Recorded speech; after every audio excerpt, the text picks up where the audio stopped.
My daughter-in-law told my grandkids I was too sick to visit. For weeks, they stopped calling. Then I overheard her on the phone. "Your grandma doesn't care about you anymore." That's when I drove straight to their school. When the kids saw me in the parking lot, they screamed. And my DIL's face went white. Because what happened next? Subscribe to the channel, leave your like and comment from which part of the world you are watching. Get comfortable and relax. Let's begin. The silence was the first thing I noticed. Not an empty silence, but a heavy one, thick with the absence of expected sound. I sat at my kitchen table, the morning sun cutting a bright square across the pine surface, and stared at the phone. It was a Sunday. The clock above the stove read 10:47 a.m. For the past 17 Sundays, that phone would have rung by now. The digital display would have shown my son's number, or later, once the children were older and had their own tablets, Malik's cheerful face would appear on the screen for a video call. That ritual was as ingrained in my week as watering the ficus by the window. My calendar lay open beside a half-finished cup of tea. The squares for the last 3 Sundays bore the same notation, written in my careful librarian script, "Dinner with Kids and James." Each square had a small, precise X drawn through it in blue ink. The first X had been hesitant, a light pencil mark I told myself was provisional. The second was darker, in pen. The third, from last week, was pressed so hard it left a slight groove in the paper. I reached for the phone. It felt cool and inert. I scrolled through the recent calls list. My outgoing call to James, Wednesday evening, duration 4 minutes and 12 seconds. His voice had been distracted, a hum of office noise in the background. "Hey, Mom, everything okay?" I had said everything was fine, just checking in. He said they were swamped, a big project deadline, but they'd try for a call over the weekend. The weekend came and went. No call. Before that, an outgoing call to the house landline, the previous Saturday. Chloe had answered. "B, hi." Her tone was a polished sheet of ice. "The kids are just in the middle of a project, a very involved arts and crafts thing. Maybe later?" Later did not come. I placed the phone back on the table. The sunlight warmed my hand. I got up and moved to the counter, more for something to do than from need. I opened the cookie jar, a ceramic owl Malik had painted for me years ago, and saw it was still half full of shortbread. I had baked a fresh batch on Friday, my usual routine, assuming they would come. I closed the owl's head with a soft clink. The house was full of their echoes. From where I stood, I could see into the living room. The faded patch on the arm of the floral sofa was where Nia would curl up for stories. The low shelf by the fireplace held a row of picture books we had read together countless times. A faint crayon scribble was still visible on the baseboard near the bookshelf, a passionate artistic endeavor by a 2-year-old Malik that I had never had the heart to wash away completely. The silence here was different from mere quiet. It was a negation of the life that belonged in these rooms. I returned to the table and picked up the phone again. I would call James's mobile. It was Sunday. He wouldn't be at work. He might be at home. The phone rang 5 times before going to voicemail. His recorded voice was brisk and professional. I did not leave a message. A tightness began to form in my chest, a practical concern at first. Were they ill? Had something happened? James would have called for something serious. This felt different. This felt like a slow, gradual shutting of a door. I then did something I had not done in many years. I called the house landline again. It was an old number, one I used to dial daily when James was a boy. The phone rang once, twice. A child's voice answered. "Hello?" It was Malik. My breath caught. "Malik, sweetheart. It's Grandma." "Grandma?" His voice was small, unsure. I heard a muffled sound in the background, like a hand covering the receiver, then whispering. His voice came back, lower now. "Hi." "How are you, my love? I've missed talking to you. Is everything all right over there?" A long pause. I could hear him breathing. "We're okay." "I was thinking maybe you could come over today. I made those shortbread cookies you like, the ones with the sprinkles." Another pause. Longer this time. The whispering again, urgent. Then Malik's voice reciting words that clearly were not his own. "Mom says we can't talk right now. She says you're too sick and we might bother you." The words did not compute at first. They were just sounds. Too sick. "Bother you." "Malik," I said, my voice remarkably steady. "I'm not sick. Who told you I was sick?" Mom said. His whisper was almost inaudible. "She said you were really tired and not feeling good, and that we shouldn't call because you need to rest." I saw my hand holding the phone. My knuckles were white. The bright square of sunlight on the table seemed suddenly harsh. "I am perfectly well, darling. I would tell you if I weren't. I miss you. I miss Nia. Can I speak to your mom, please?" She's busy. I have to go. Bye, Grandma." The line went dead. I sat there, the dial tone buzzing against my ear. I lowered the handset slowly back into its cradle. The plastic made a final, definitive click. Too sick? I looked around my sunny, silent kitchen. I had woken up feeling fine. I had walked to the market yesterday, carried my own bags. I tended my small garden. I read without glasses. I was, by any objective measure, a healthy woman. The lie was so flimsy, so transparent. That was the part that cut. The lack of effort. She had not crafted a complex or believable story. She had simply erected a flimsy wall and told the children to stay behind it. I got up and walked to the living room. My photo albums were on the bottom shelf. I pulled out the most recent one and sat on the sofa, on the faded spot. I opened it. There we were at the park last fall, Malik mid-swing, Naya on my lap pointing at a squirrel. My smile was wide, genuine. There was no evidence of sickness there. There was only evidence of a grandmother who showed up. I turned the page. Christmas morning in this same room, wrapping paper everywhere, Nia wearing a new princess crown, Malik assembled a complicated robot. James was laughing in the background. Chloe was there too, in the edges of the photos, often with a tight smile that did not reach her eyes. I had noted that smile before, but had chosen to attribute it to stress, to the difficulties of young motherhood. I had offered help. It was usually declined. I closed the album. The tightness in my chest had solidified into a cold, heavy weight. This was not an oversight. This was not busyness. This was a deliberate severing. I went back to the kitchen. The phone sat silently in its cradle. The calendar with its 3 blue X's lay open. I looked at the next Sunday square, still blank. I picked up my pen. I did not write the usual notation. Instead, I drew a small, firm question mark in the center of the blank space. Then I made a decision. I would not call James again. Not yet. He was clearly occupied, or choosing to be occupied. My calls were becoming noise to him. I would not call Chloe. That would yield nothing but more polished ice. I would wait. I would observe. The understanding that this was a deliberate act changed everything. The hurt was a raw, open thing, but beneath it, a new sensation was gathering. It was a kind of clarity. The rules had shifted. I had been placed on the other side of a line I did not draw.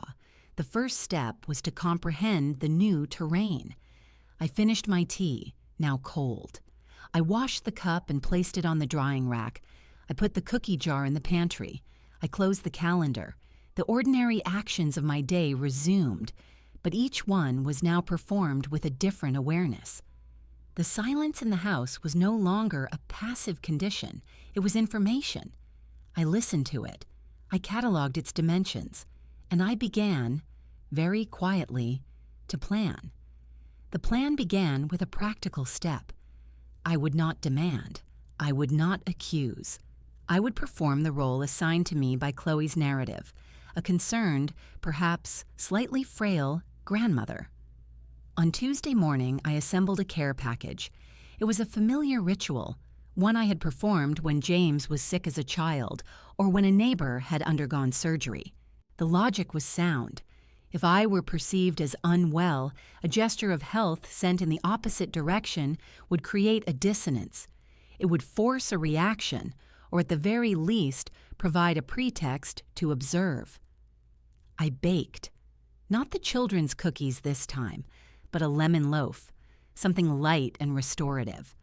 I wrapped it in wax paper and placed it in a reusable tote bag. Alongside it, I put a new mystery novel I thought Chloe might like, a neutral, polite offering, and a small separate bag of gourmet coffee beans for James. For the children, I included 2 simple wooden puzzles, nothing that demanded a thank you call, just items that said, "I am thinking of you all." The bag was full, but not heavy, a normal gift. I drove to their house in the late afternoon.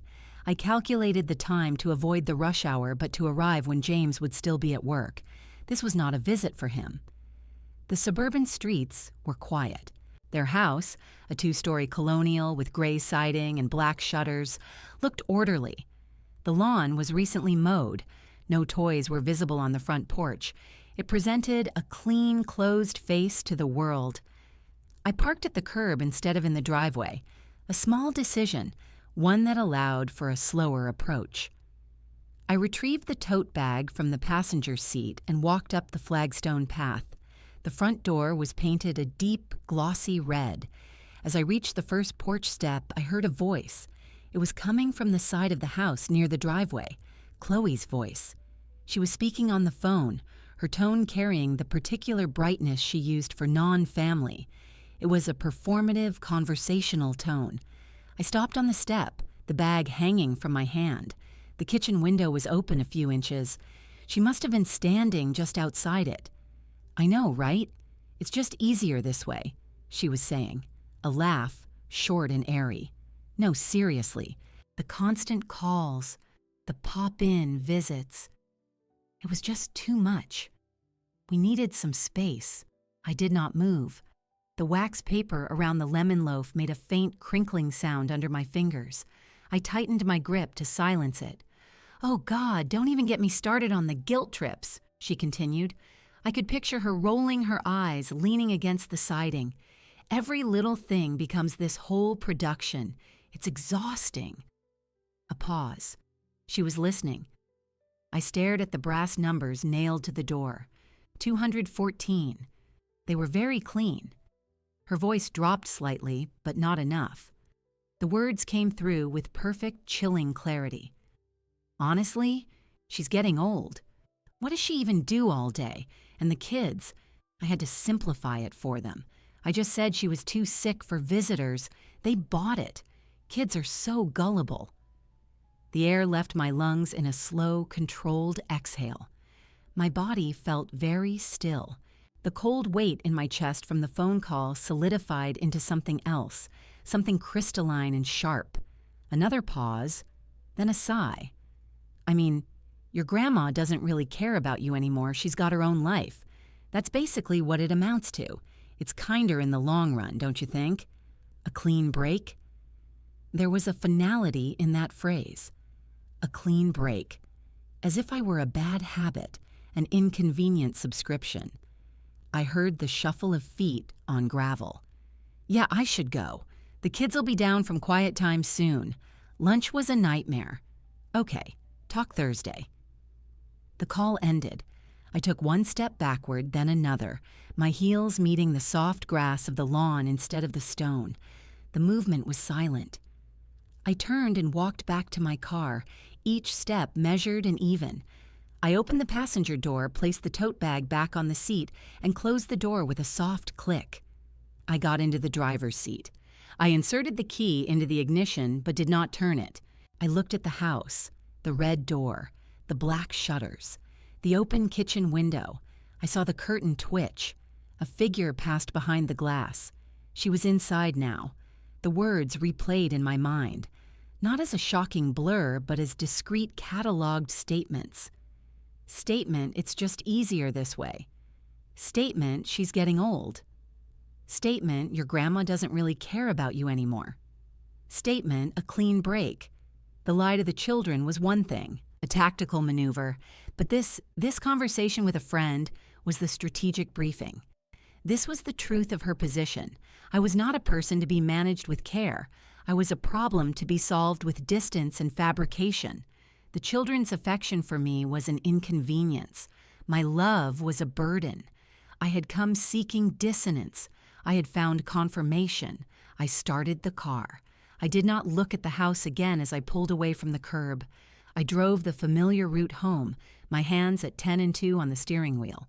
The afternoon sun was bright. I noticed a neighbor watering his hydrangeas. A jogger passed by with a dog. The world continued its ordinary operations. I parked in my own driveway. I carried the tote bag back into my kitchen. I unwrapped the lemon loaf. I cut a single slice for myself. I ate it at the table. It was tart and sweet. The flavor was clear. I disposed of the rest. It was not a gesture of anger. It was an act of efficiency. The item had served its purpose. It had been the vehicle for an intelligence-gathering operation. The intelligence had been acquired. The asset was now surplus. The emotional shock had passed, burned away in the drive home by a cold and focused energy. The hurt was not gone, but it had been compartmentalized. It was data. The primary fact was this. Chloe had chosen to weaponize my grandchildren's love against me. She had told them I did not care. She had positioned herself as the sole arbiter of affection and truth. This changed the equation entirely. Pleading with James would be useless. He was either oblivious or compliant. Direct confrontation with Chloe would result in more lies, more performance. She would paint me as the unstable, meddling old woman she was already suggesting I was. Therefore, the conflict could not be on her terrain. It could not be waged through phone calls or mediated conversations. I needed to move to neutral ground, a place where her authority was partial and where truth had a chance to be seen, not just heard. I finished my tea. I washed the plate. I cleaned the counter. The methodical routine of cleaning provided a structure for my thoughts. By the time I placed the last dish in the rack, the outline of a response had formed. It was not a dramatic plan. It was a simple one. If she had built a wall of words, I would not shout at the wall. I would find the gate she had forgotten to secure. I went to my small desk in the living room and opened my laptop. I navigated to my email. I searched for the last school newsletter James had forwarded me months ago, before the silence began. I found it. The header had the school's name, Pine Grove Elementary, and the year. Buried in the text was the standard information, school hours, dismissal times. The lower grade dismissal, for Nia's class, was at 2:45 p.m. The upper grade walkers, which would include Malik, were dismissed at 2:50 from a different door. I wrote the times on a fresh index card. I did not write a label. The numbers were enough. I placed the card on the desk beside my calendar. The question mark in the coming Sunday's square now had company, a time, a location. The first concrete coordinates in my new campaign. The grief was there, a vast cold lake beneath the ice of my focus. But I would not fall into it. Not yet. There would be time for mourning later.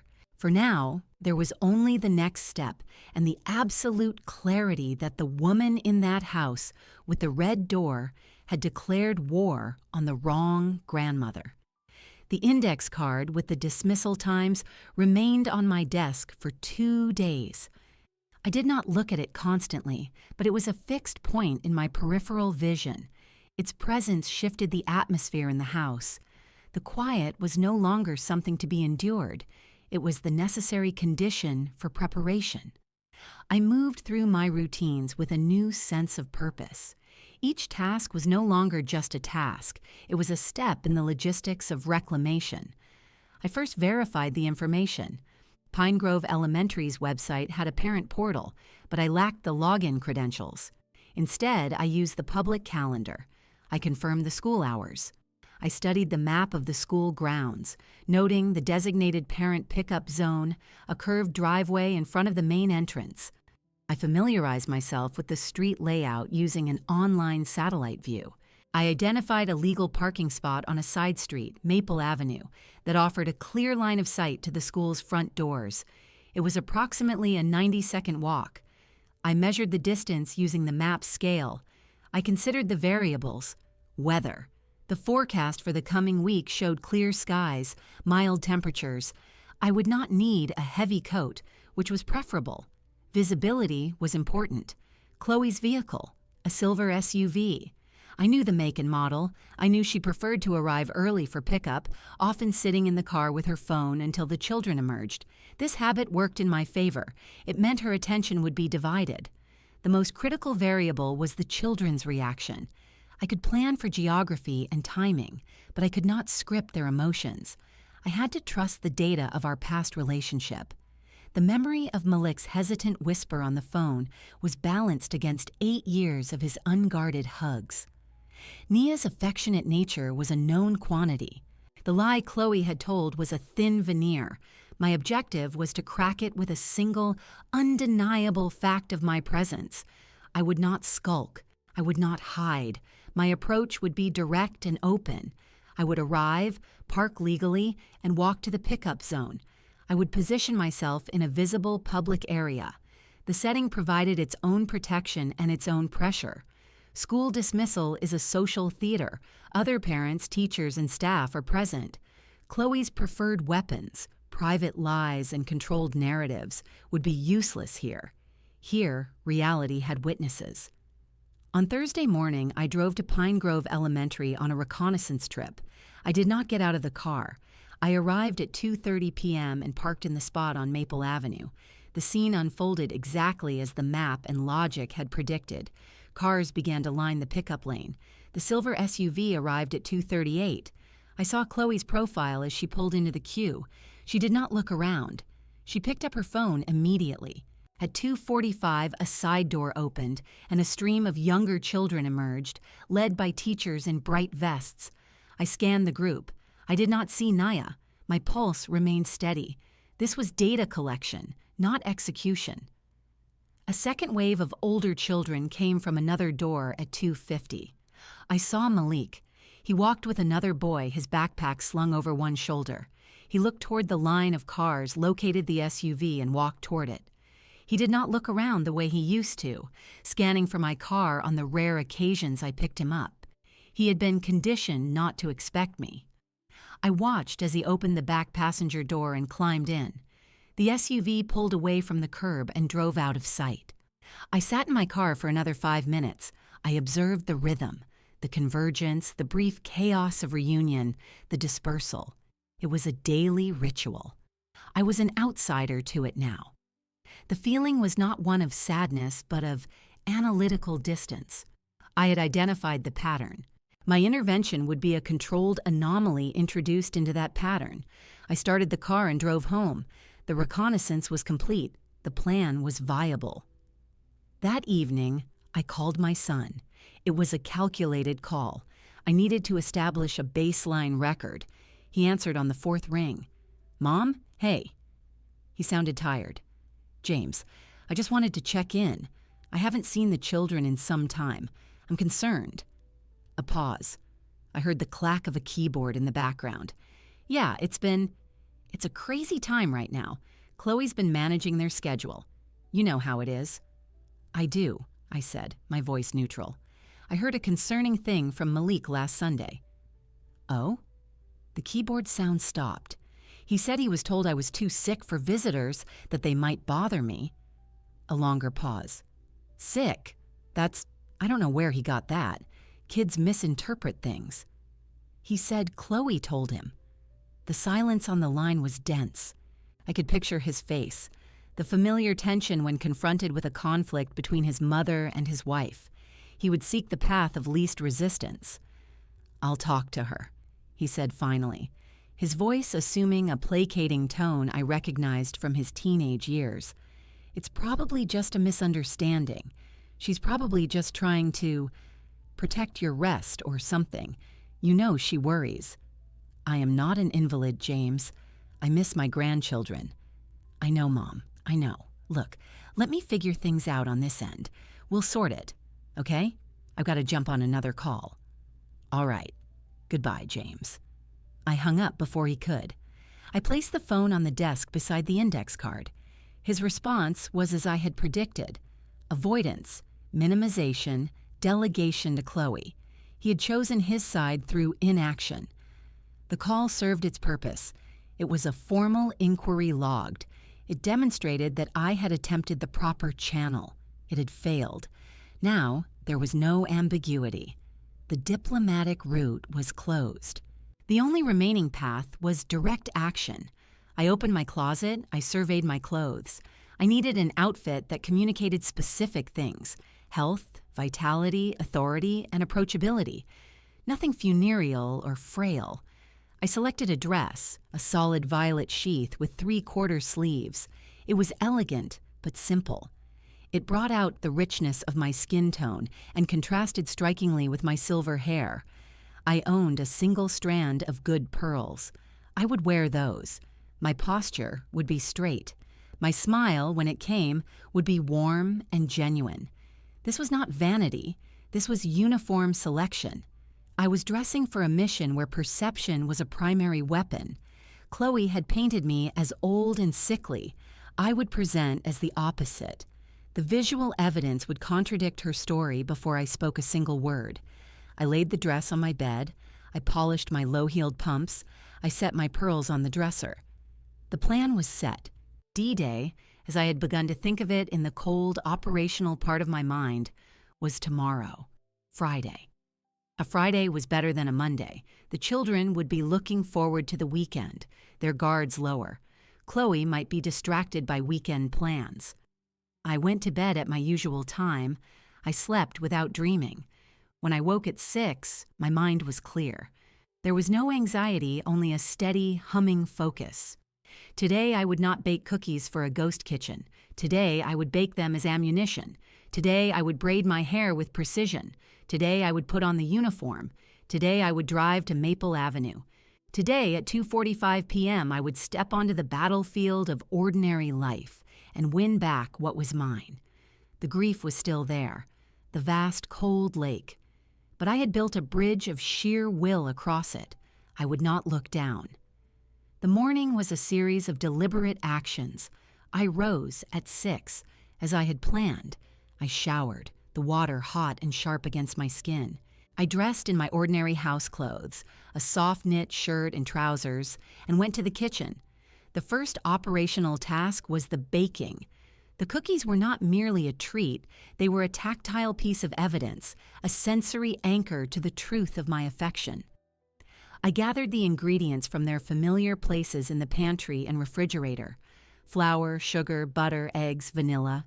The recipe was in my head, a sequence measured in decades of practice. I creamed the butter and sugar together in my ceramic mixing bowl. The rhythm of the wooden spoon against the sides was steady, a physical beat. I cracked the eggs, one at a time, incorporating each fully. I sifted the flour and folded it into the mixture. The dough came together, pale and pliant. I had purchased rainbow sprinkles the day before. I poured a generous amount into the dough and stirred until they were distributed evenly, little points of color against the cream. I used a tablespoon to drop even mounds onto the parchment-lined baking sheets. The oven had reached the correct temperature. I slid the first tray onto the middle rack and set the timer. The smell began to fill the kitchen. It was a specific smell: butter, sugar, a hint of vanilla, the faint, almost candied scent of the sprinkles baking. It was the smell of their after-school visits, of weekend lunches, of ordinary happiness. I allowed myself to register the scent as data. It was an effective olfactory trigger. My job was to deliver the trigger. While the first batch baked, I prepared the packaging. I had bought a simple white bakery box and a length of violet ribbon. No gift bag this time. The box was more formal, more substantial. It would be harder to ignore or discard casually. The timer chimed. I removed the cookies. They were perfectly round, the edges just beginning to turn gold, the sprinkles melted into colorful specks. I transferred them to a wire rack to cool. I repeated the process with the second tray. Once all the cookies were cooled, I arranged them in the white box in neat rows. I tied the ribbon in a firm bow. The box sat on the counter, a completed objective.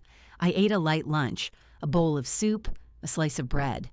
My appetite was functional. I cleared the dishes and wiped the counter. The kitchen was returned to order. At 1 o'clock, I moved to the second phase, my own presentation. I went to my bedroom. The violet dress hung on the closet door. I took it down and laid it on the bed beside my slip. I opened my jewelry box and removed the strand of pearls. They felt cool and smooth in my hand. I sat at my vanity. My hair, washed and dried, fell in its natural silver cloud around my shoulders. I divided it into sections with a comb. I began to braid, starting at the crown, my fingers moving with the muscle memory of a lifetime. The braids were not intricate, but they were precise. 2 flat cornrows that followed the curve of my head, meeting at the nape of my neck, where I then twisted the remaining length into a smooth, elegant knot. I secured it with silver pins. The style was regal, tidy, and spoke of care. It was the opposite of dishevelment or illness. I applied a minimal amount of makeup, a touch of foundation, a blush to emphasize my cheekbones, a clear lip balm. I studied my reflection. The face that looked back was composed, the eyes watchful and calm. The lines at their corners were not marks of weakness, but of experience. I nodded once. The image was correct. I put on my undergarments and the slip. Then I stepped into the dress, pulling it up and settling it over my shoulders. The fabric was a light wool, draping well. I fastened the side zipper. I put on the pearls. The clasp was cool against my neck. I stepped into my pumps. I stood before the full-length mirror. The woman reflected there was not a grandmother hiding in sadness. She was a matriarch dressed for an important function. The color was vibrant, commanding attention without shouting. The pearls were a statement of tradition and value. The entire ensemble said, "I am here, I am present, and I am not to be dismissed." I returned to the kitchen. I placed the box of cookies into a larger tote bag, patting it with a kitchen towel to prevent shifting. I added a small bottle of water and my keys. My wallet was already inside. I checked the time. 1:45 p.m. I had allowed ample margin for traffic or unforeseen delays. I sat in the living room in my armchair. I did not turn on the television or pick up a book. I practiced stillness. I reviewed the sequence in my mind. Drive to Maple Avenue, park, walk to the pickup zone, position myself visibly, wait. Do not search for Chloe's car immediately. Let her see me first. Focus on the school doors. Let the children initiate the contact. That was crucial. Their recognition must be organic, unprompted by me. My role was to be a fixed, available point. At 2:05 p.m., I stood up. I picked up the tote bag. I walked to the front door, my heels clicking softly on the hardwood floor. I paused and took one last look around my quiet, sunlit house. I knew that when I returned, the atmosphere here would be different. Either the silence would have solidified into permanent exile, or it would be broken by the echoes of reclaimed connection. I opened the door and stepped outside. The afternoon air was mild. I locked the door behind me. The sound of the deadbolt engaging was firm and final. I walked to my car, placed the tote on the passenger seat, and adjusted the rearview mirror. My reflection in the mirror showed the same composed woman from my vanity. I started the engine. As I backed out of the driveway, I felt no thrill, no nervous tremor. There was only the clean, sharp clarity of a plan being executed. Every ingredient had been measured. Every detail had been considered. The cookies were baked, the hair was braided, the dress was worn. Now it was time to introduce these facts into the curated reality Chloe had built. I drove toward Pine Grove Elementary, my hands steady on the wheel, my gaze fixed on the road ahead. I arrived at the intersection of Maple Avenue and Pine Street at 2:22 p.m. The traffic was light. I signaled and turned onto Maple, proceeding slowly. My designated parking spot, the one I had identified during reconnaissance, was vacant. I parallel parked with practiced ease, leaving exactly 12 inches between my bumper and the car behind me. I turned off the engine. The sudden silence in the car was filled with the distant sounds of the schoolyard, the shrieks of children at recess, a whistle blowing, the hum of a lawn mower somewhere. I did not move immediately. I observed. The parent pickup lane on the school's circular drive was beginning to fill. Vehicles idled in a queue that stretched toward the street. I scanned for the silver SUV. I did not see it yet. This was according to plan. I wanted to be in position before her arrival. I checked my reflection in the rearview mirror. My hair was still secure, not a strand out of place. My posture was erect. I took a slow breath, in through the nose, out through the mouth. The air in the car smelled faintly of the cookies in the tote bag beside me. At 2:30 p.m., I opened my door and stepped out. I smoothed my dress with my hands, a perfunctory gesture. I retrieved the tote bag, slung it over my shoulder, and locked the car. The walk to the school grounds was exactly as I had calculated. 90 seconds. I passed other parents walking from side streets, a few holding the hands of toddlers. I nodded politely to a woman who made eye contact. She offered a small, distracted smile in return. I entered the school property through the main gate. The pickup area was a wide concrete plaza in front of the double glass doors of the administration building. To the left was a playground, now empty. To the right, a covered awning marked bus loading. The atmosphere was one of managed chaos. Teachers and aides in bright orange vests stood at strategic points, walkie-talkies crackling. Parents clustered in small groups, chatting. Others leaned against walls, focused on their phones. Children's artwork, laminated and sealed against the weather, decorated the fences. I selected my position with care. I needed to be visible from the car line, but not appear to be loitering.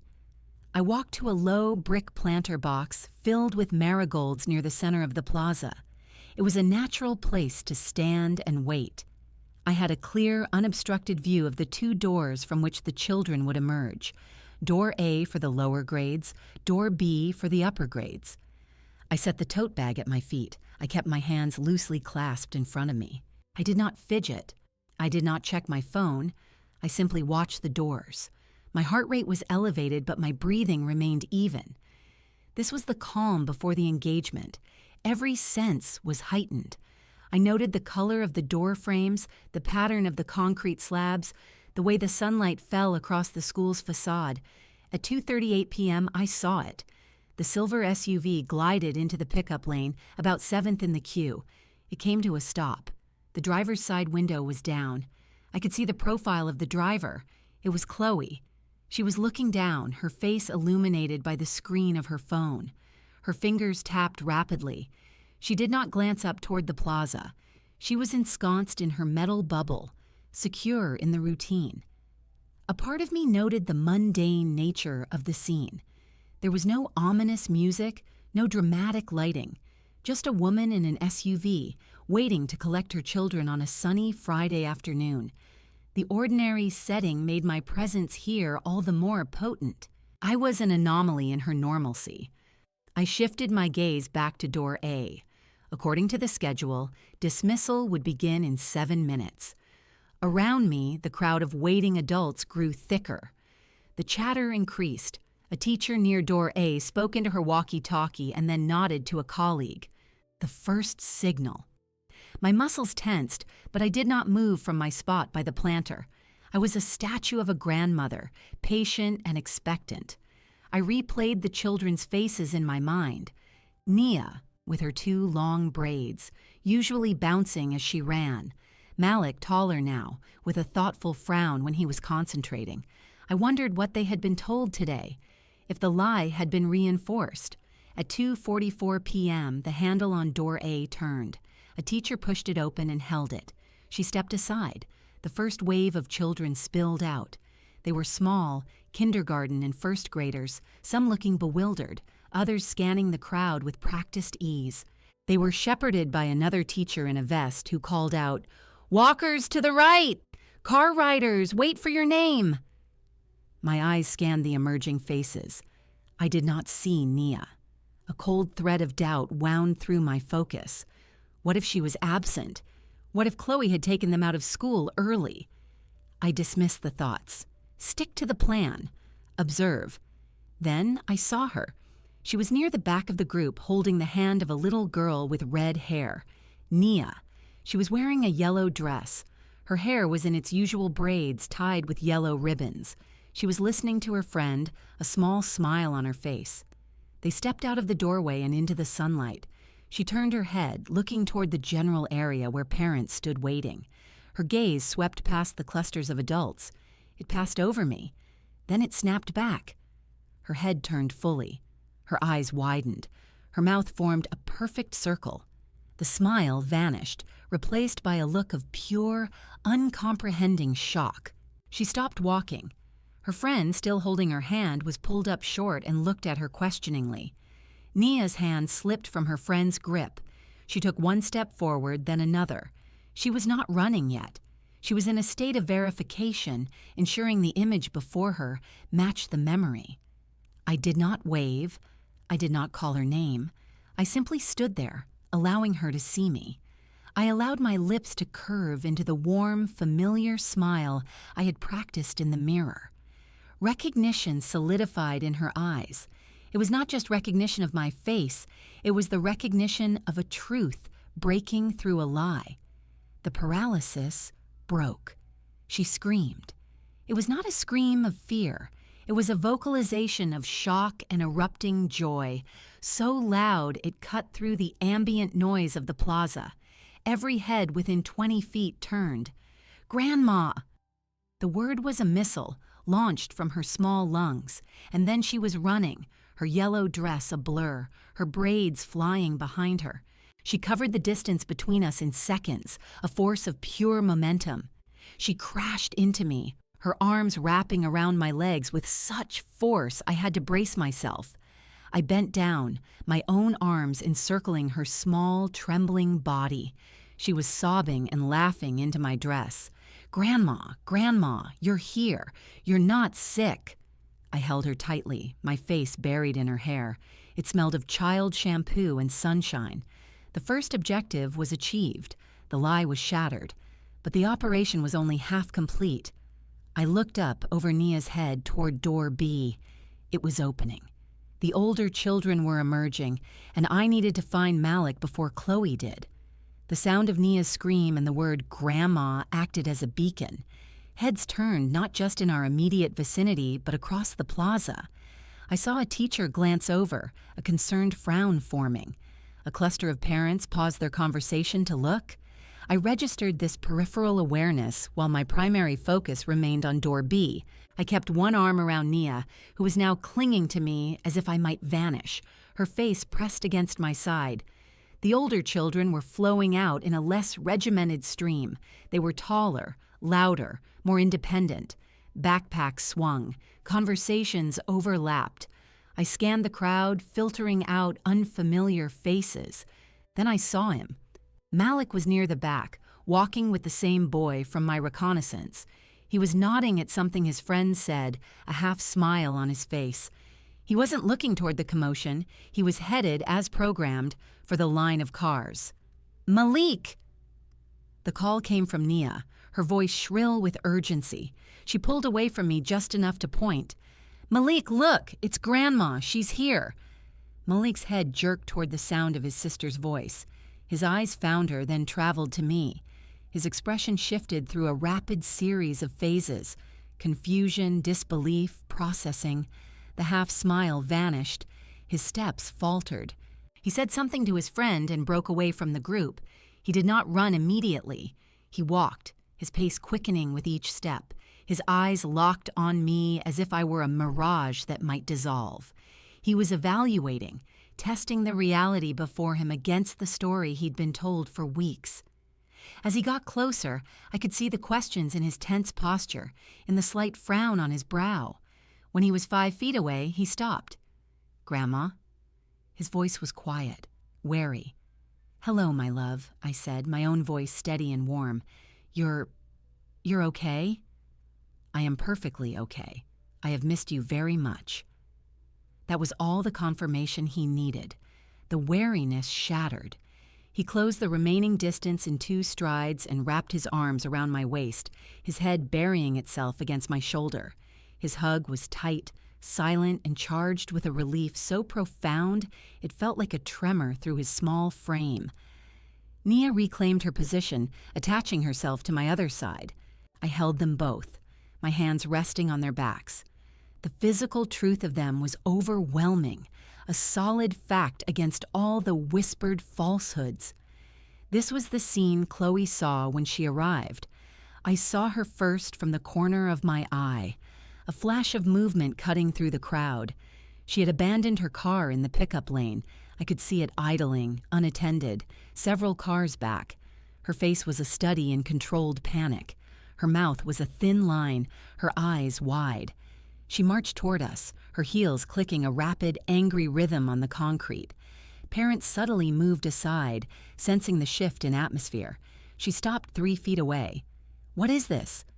Her voice was low, meant only for us, but it carried a sharp edge. "What are you doing here?"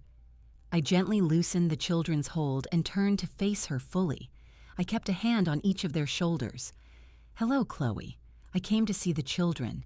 They were under the impression I was unwell." She blinked, her composure cracking for a second. She looked at Malik, then Nia, her mind clearly racing to reassume control of the narrative.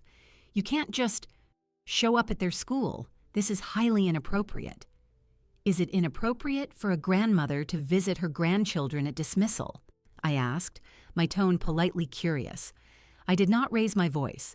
I spoke just loudly enough for the nearest onlookers, a woman with a stroller and a man holding a toddler's hand, to overhear. They seemed quite worried about my health. I wanted to reassure them in person. Chloe's cheeks flushed. She took a step closer, her voice dropping further. "We talked about this. We agreed you needed space." "We did not agree," I stated, the words clear and factual. "You informed my grandson I was too sick for visitors. That was not true.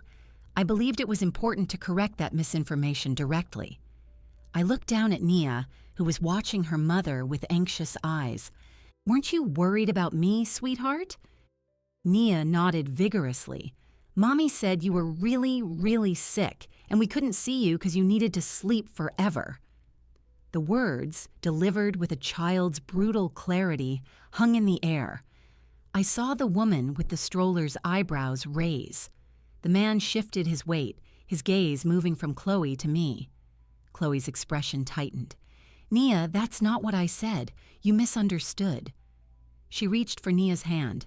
"Come on, we need to get in the car. Your father is waiting." Nia pulled her hand back and clutched my dress. Malik didn't move from my side.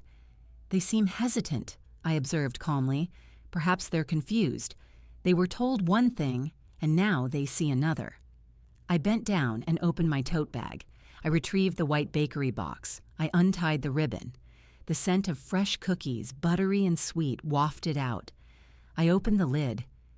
"I made your favorite, rainbow sprinkle cookies. Would you like one?" The offering broke the last of the tension for the children. Nia took one immediately. Malik accepted his with a quiet, "Thank you, Grandma." They began to eat, the simple, familiar act anchoring them to me and to the normalcy I represented. Chloe stood there, isolated. She was outmaneuvered. She could not create a scene by forcibly dragging the children away, not with witnesses. She could not reiterate the lie about my illness while I stood before her, visibly healthy and composed in a violet dress. Her authority had been bypassed, and the public nature of the setting paralyzed her usual tactics. "We have to go," she repeated, her voice strained. "Of course," I said, nodding graciously. I closed the cookie box and handed it to Malik. "You can take these home. Share them with your father." I looked at Chloe. Since I am clearly not contagious and the children have been so concerned, I would like to take them for ice cream. I will have them home by 5 o'clock. It was not a request. It was a statement of amended plans, delivered with the assumption of agreement. Chloe opened her mouth, then closed it. Her eyes darted to the watching parents.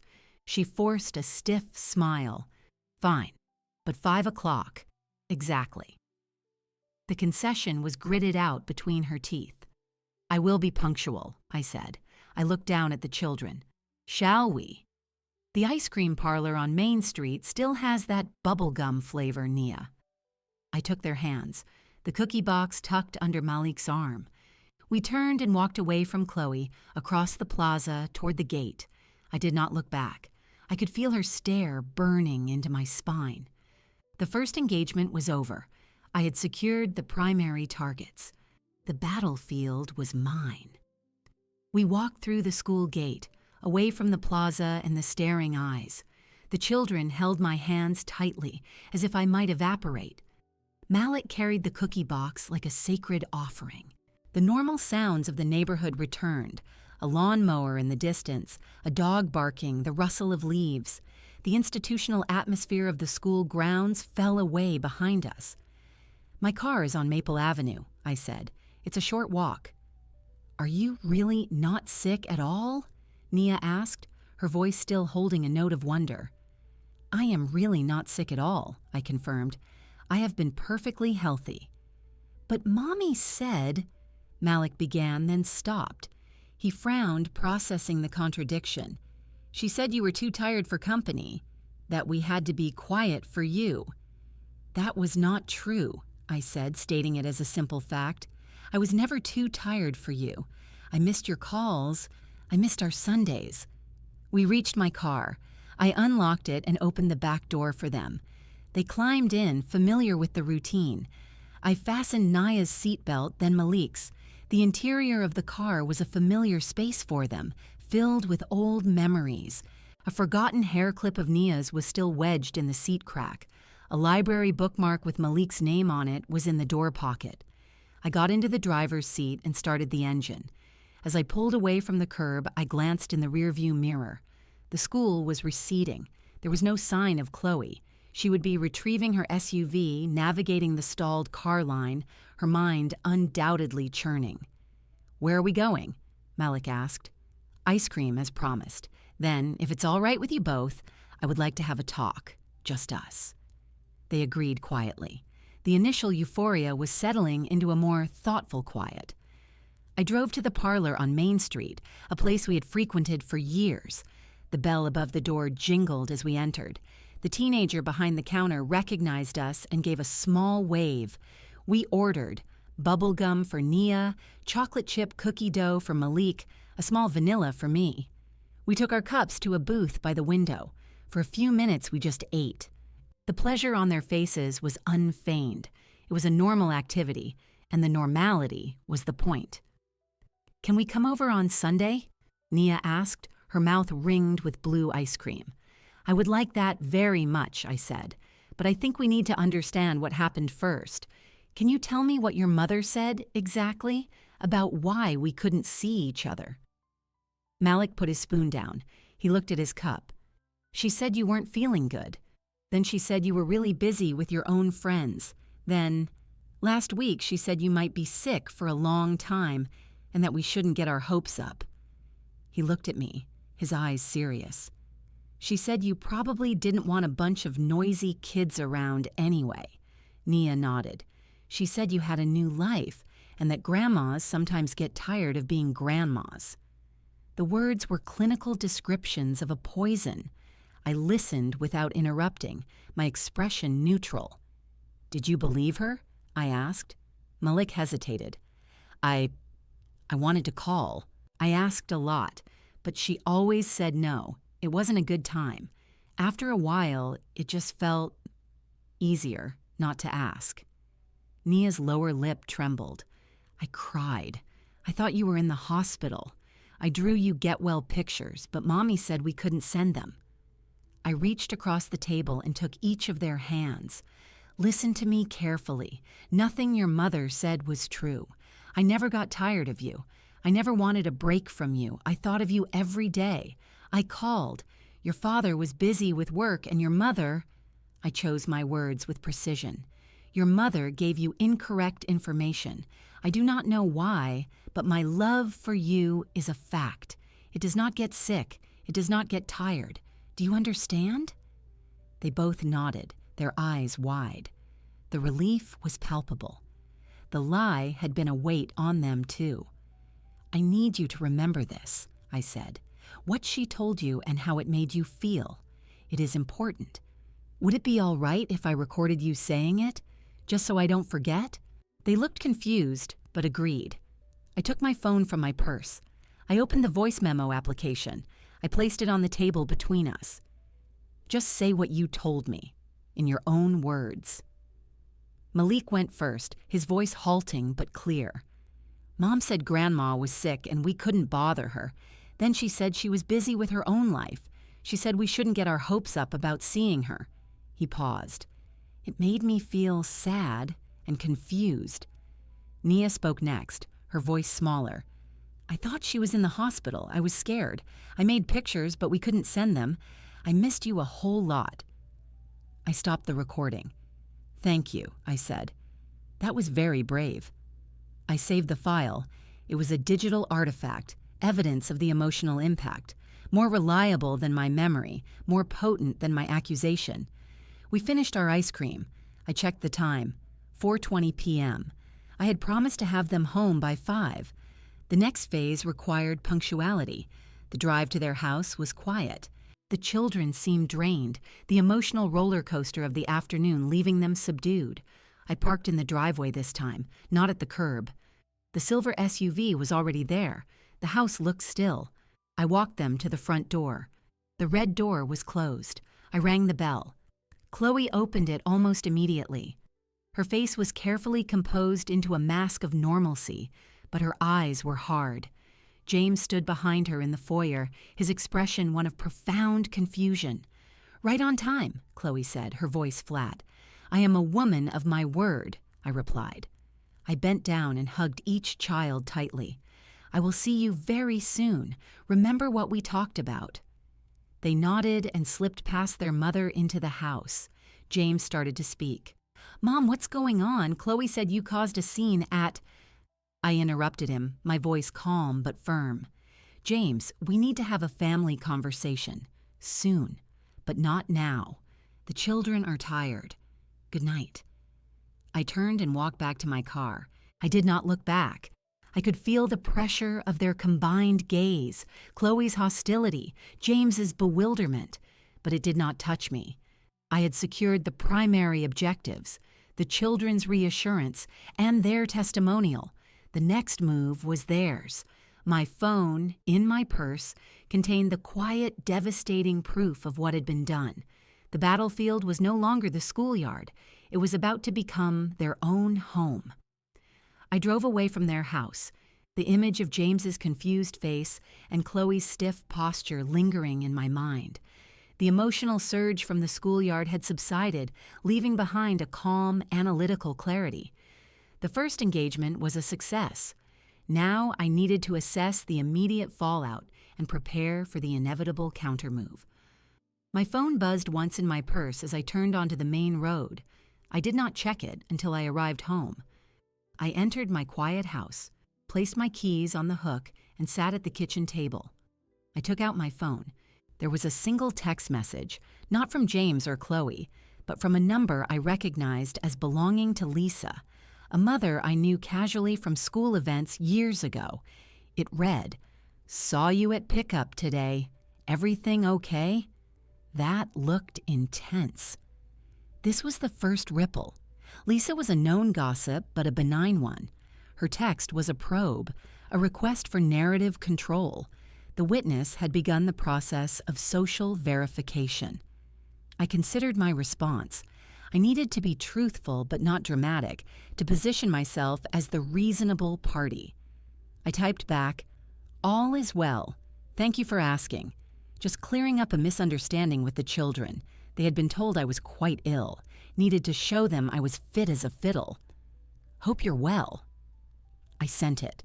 The message was cheerful, innocuous, and placed the onus of the misunderstanding on an unnamed source. It gave Lisa something to share that painted me positively. I prepared a simple dinner for myself. As I ate, I considered the likely sequence of events in the other car, the silver SUV. Chloe would have driven home in a furious silence. The children, energized by sugar and emotional release, would have chattered, their words tumbling over each other. "Grandma's not sick. She made cookies. She looks pretty. We had ice cream." Each statement would be a small detonation in the controlled environment Chloe had built. James's confusion would have curdled into demand. He would have wanted answers. Chloe's version, delivered in the heat of humiliation, would be a distortion. I had ambushed them, caused a scene, undermined her authority, confused the children. She would frame my actions as erratic, intrusive. She would not mention the content of the lie, only my method of exposing it. My phone buzzed again. Another text, this time from a number I didn't recognize. "Hi, Bay. It's Marianne from the PTA. Chloe seemed really upset after school. Just wanted to make sure there's no trouble." The ripples were spreading. The performance in the plaza had been effective. People were noticing. Chloe's social credit was being questioned. I replied to Marianne with similar courtesy. "No trouble at all. A simple family matter now resolved. Thank you for your concern." Again, polite, closed, implying normalcy. I finished my meal and washed the dishes. The methodical work of cleaning grounded me. Afterward, I retrieved my personal laptop from the desk. I connected my phone and transferred the voice memo file I had recorded at the ice cream parlor. I saved it to the laptop's hard drive and created a backup on a secure cloud storage service I used for important documents. I labeled the file clearly, Malik Nia Statements, October 12th. I then opened a blank document. I began to type a chronological log.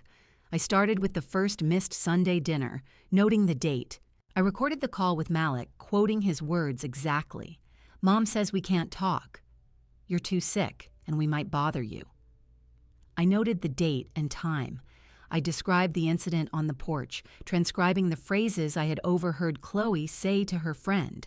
I described my reconnaissance trip to the school.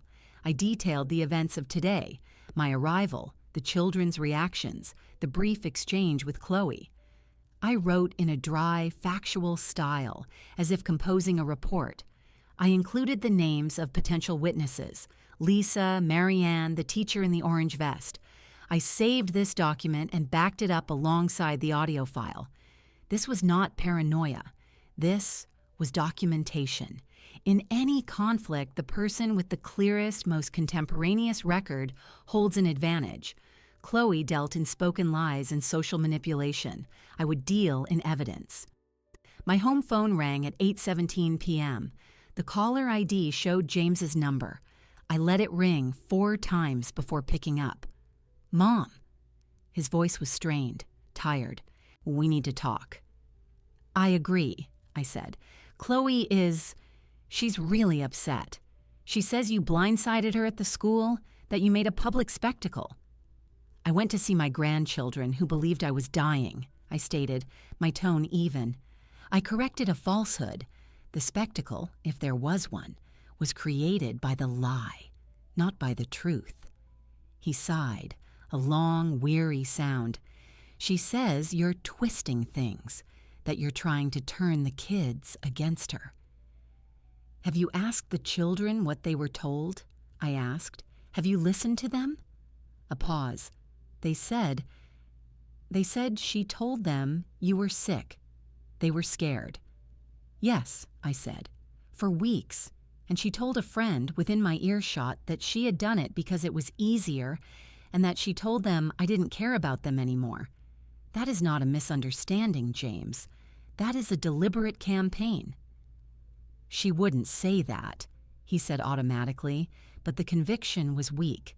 "I have a recording of the children describing what they were told and how it made them feel," I said, introducing the fact without emphasis.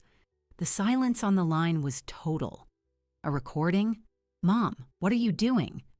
"I am preserving the truth," I said.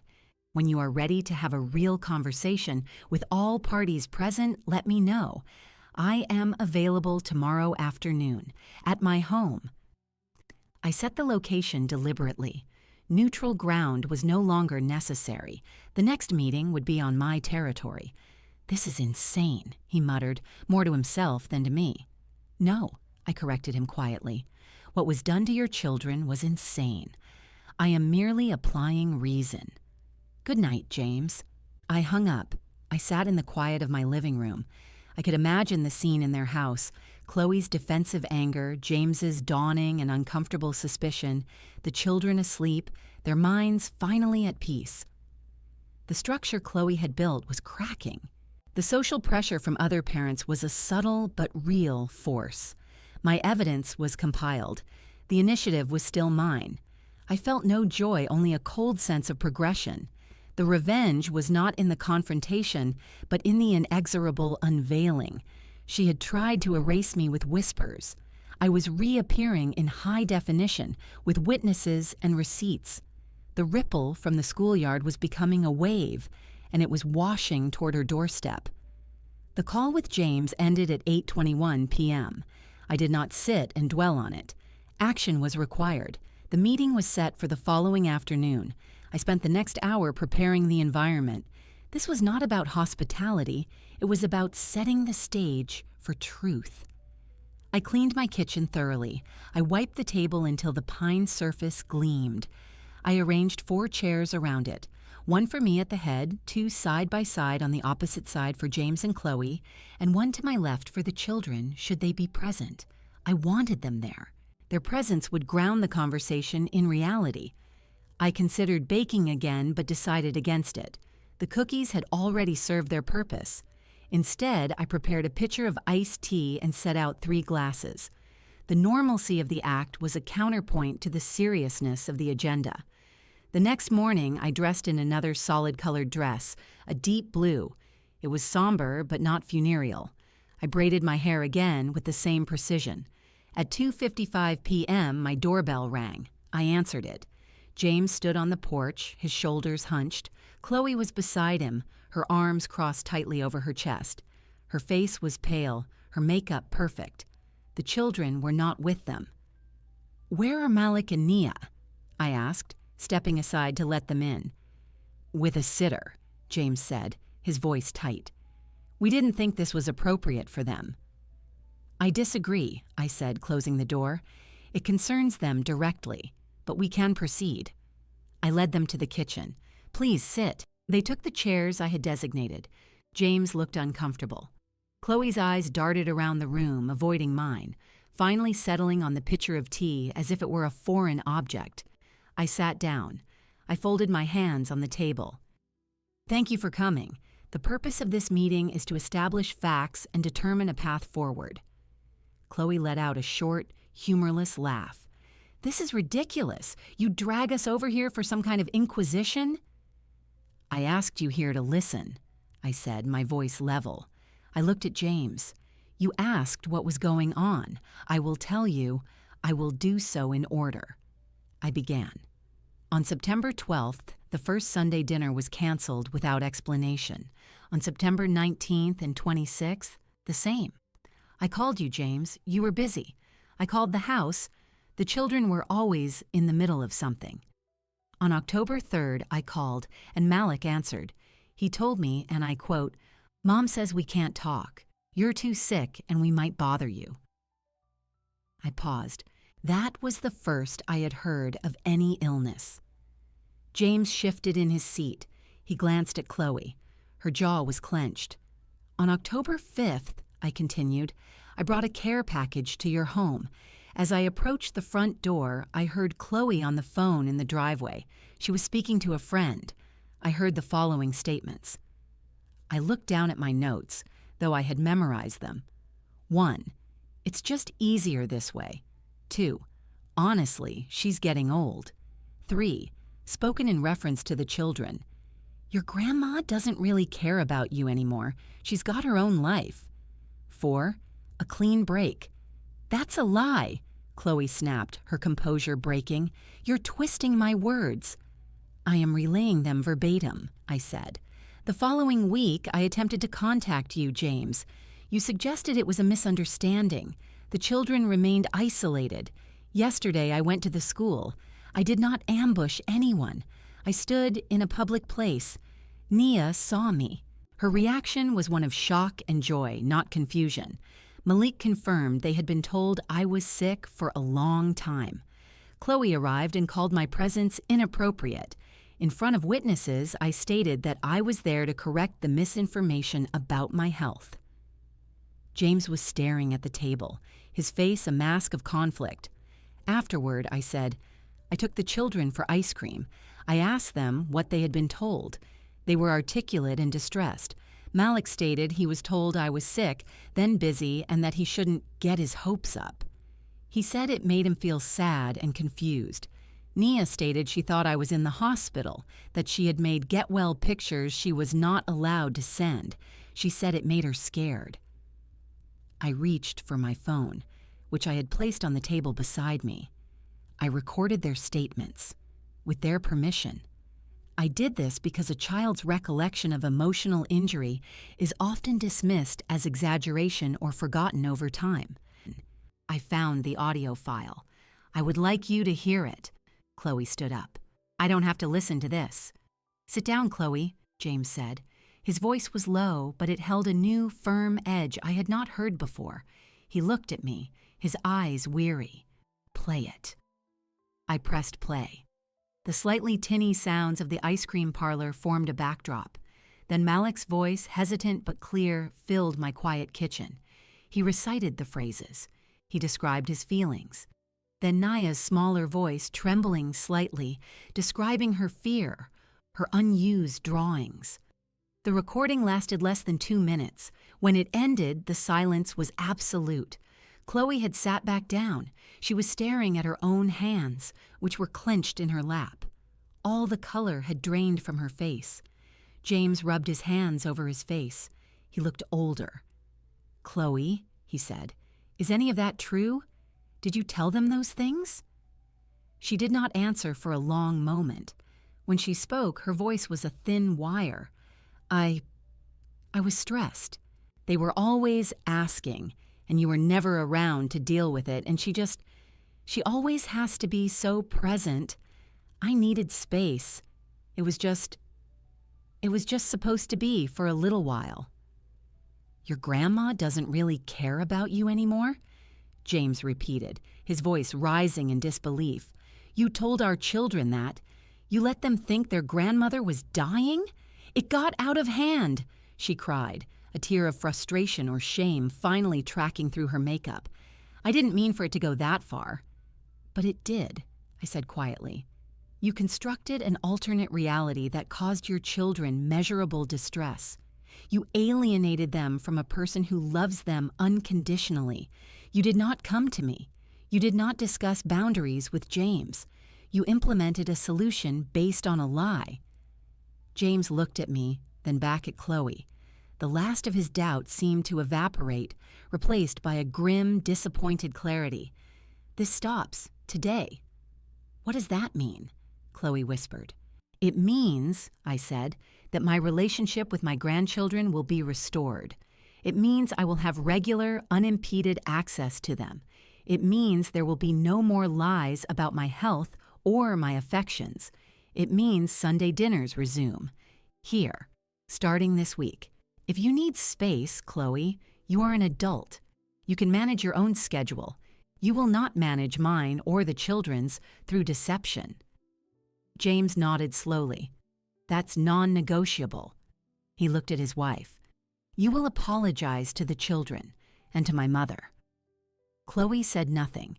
She gave a single stiff nod. It was not reconciliation. It was surrender. The reckoning was complete. The truth, once aired in the bright, clean light of my kitchen, had left no room for her fictions. The structure she had built was not just cracked, it was demolished. All that remained was to establish the new foundation. The following Sunday arrived with a clarity that felt earned.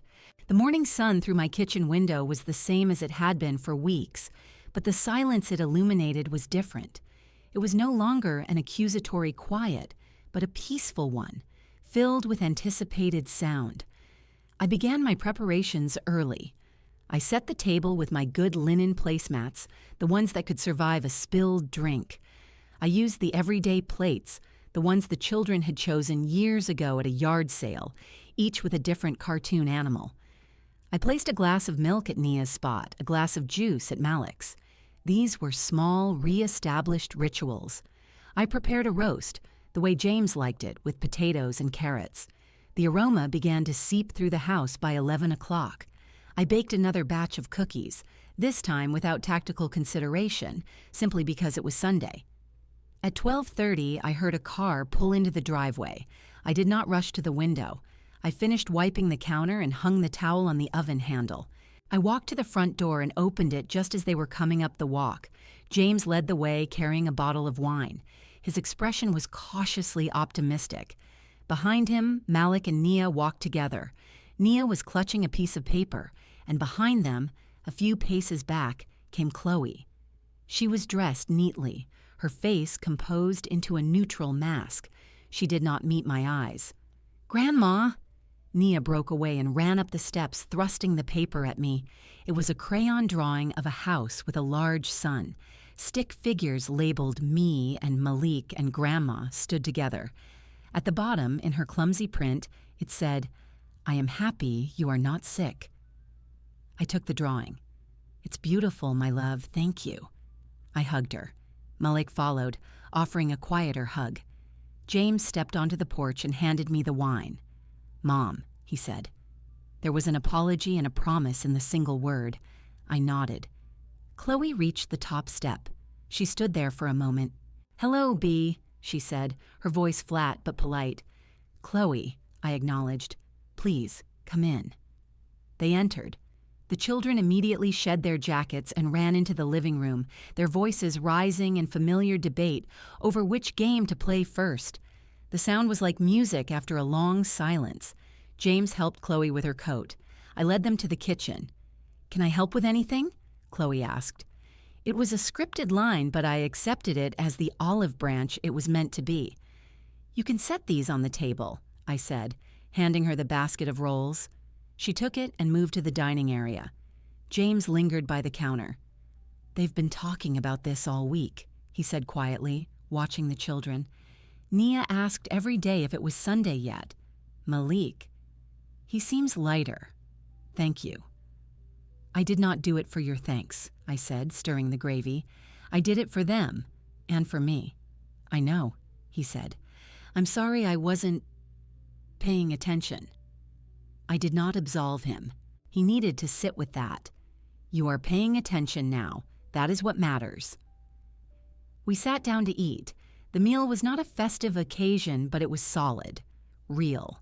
The children chattered about school, about their friends, about a movie they wanted to see. They included me in their conversation naturally, as if the gap had never existed. They asked for seconds. They laughed. Chloe ate quietly. She complimented the roast once, a stiff, formal utterance. She responded when spoken to, but did not initiate. Her presence was like a shadow at the edge of a bright room. She had been defanged. Her authority over the narrative, over my access, had been permanently revoked by her own actions and my exposure of them. The power dynamic in the room had shifted, and everyone felt it. She was here on my terms, and she knew it. James tried to bridge the silence, asking me questions about a neighbor, about my garden. His efforts were a little too hearty, but I answered them evenly, helping him maintain the semblance of normalcy. After dessert, the children asked to go into the backyard. I said yes. James followed them out, saying he wanted to check the fence where Malik claimed a board was loose. Chloe and I were left at the table with the empty plates. The silence between us was dense. I began to clear the dishes. She stood and picked up her own plate and glass. "I'll wash," she said, the words barely audible. "The dishwasher is empty. You can load it," I said.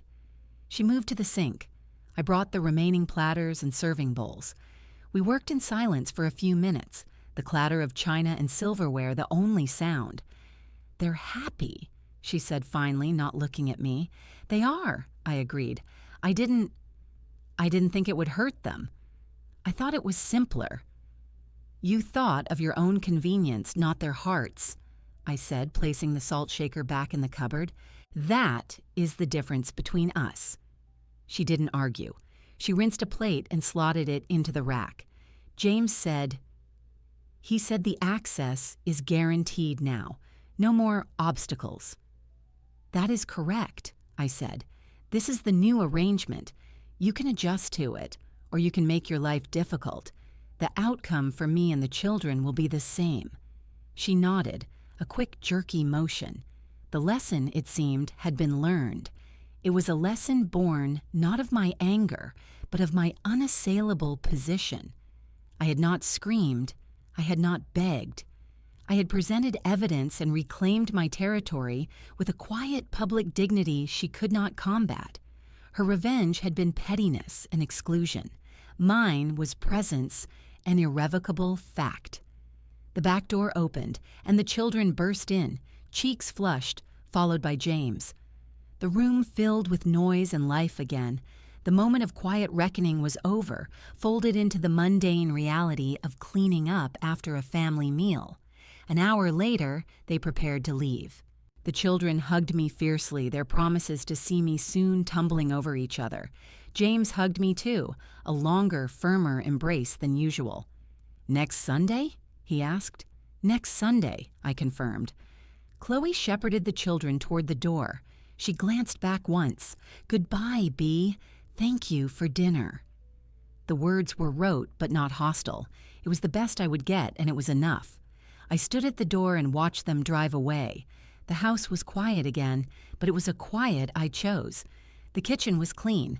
The drawing was on my refrigerator, held by a magnet.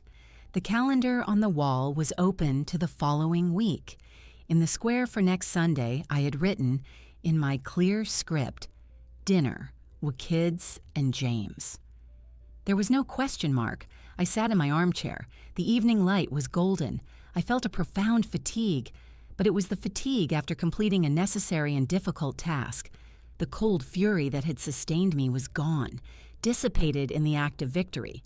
It was replaced by a solid, quiet satisfaction. I had not destroyed my enemy. I had rendered her irrelevant to my happiness.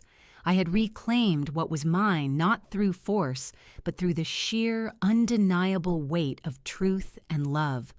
The bond had been tested, and it had held. The silence was broken. My family was back. The revenge was complete, and it tasted not of ashes, but of roast and cookies, and the simple, enduring sweetness of a Sunday restored.